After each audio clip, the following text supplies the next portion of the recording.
The rain had just started when my phone buzzed in my pocket. I was still at the office, staring at the same unread email for the 10th time, my mind already drifting home.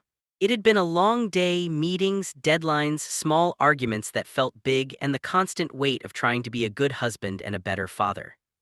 When I saw my son's name on the screen, my heart skipped. Ian was only 7, he never called me directly. He always used his mother's phone, and even then it was usually for quick hellos or to ask when I'd be back.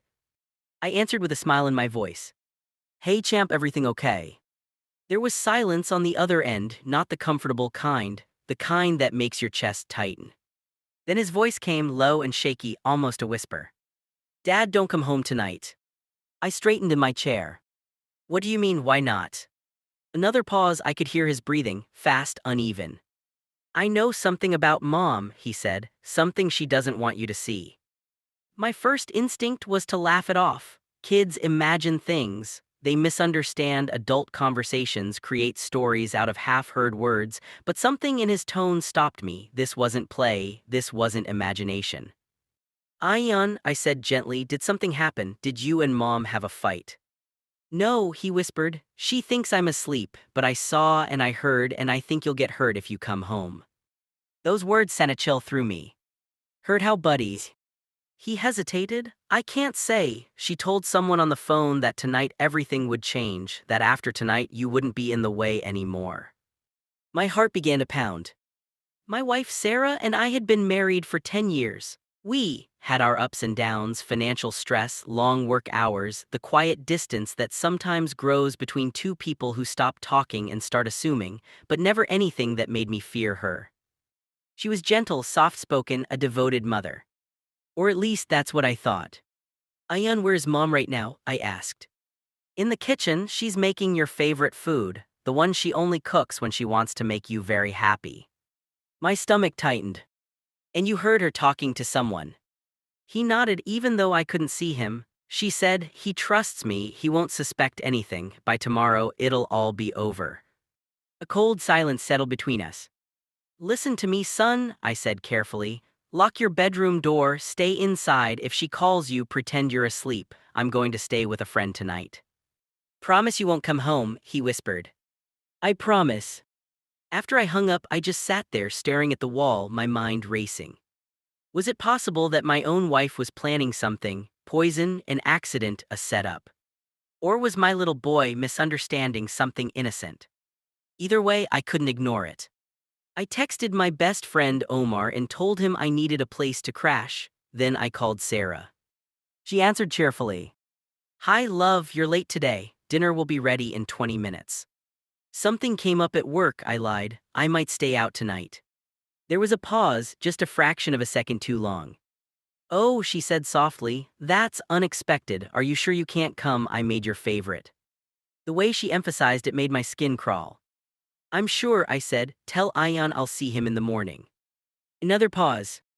Of course, she replied. Drive safe. That night, sleep refused to come. My mind replayed every moment of our marriage, searching for signs I might have missed. The late-night calls she stepped outside to take, the sudden interest in my life insurance policy, the way she'd ask detailed questions about my work schedule, my commute, the security cameras in our building. The next morning, I went straight to a private investigator. I felt ridiculous walking in like a man in a bad drama series, but the fear in my son's voice hadn't faded. Within 2 days, the truth began to surface. Sarah had been meeting someone, a man from her past, an old flame who'd recently resurfaced. They'd been in contact for months, planning, waiting. Not just an affair. An escape. And I was the obstacle. The investigator found messages that made my blood run cold. Once he's gone, the money is ours. He trusts me completely, one accident and it's over. Tomorrow night would have been perfect. He always eats whatever I cook. Poison. My favorite meal. Prepared with love on the surface and something deadly hidden beneath. I felt sick. But what shattered me the most was realizing that the person who had saved my life wasn't a detective or luck or instinct. It was my 7-year-old son who had stayed awake, listening, connecting pieces no child should ever have to connect. I contacted the police. They told me to play along. That evening I went home.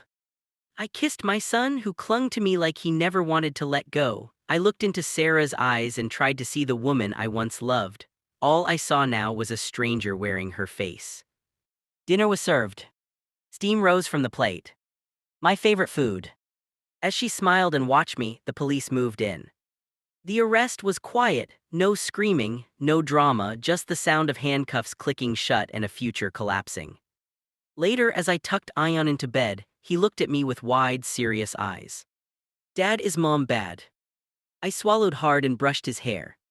No, my love, she made very bad choices, but you were very brave. He nodded slowly. I just didn't want you to disappear. I held him close, my heart breaking and healing at the same time. That night, I realized something terrifying and beautiful. Sometimes the smallest voices carry the biggest truths. And sometimes the person who saves your life is the child you thought you were protecting.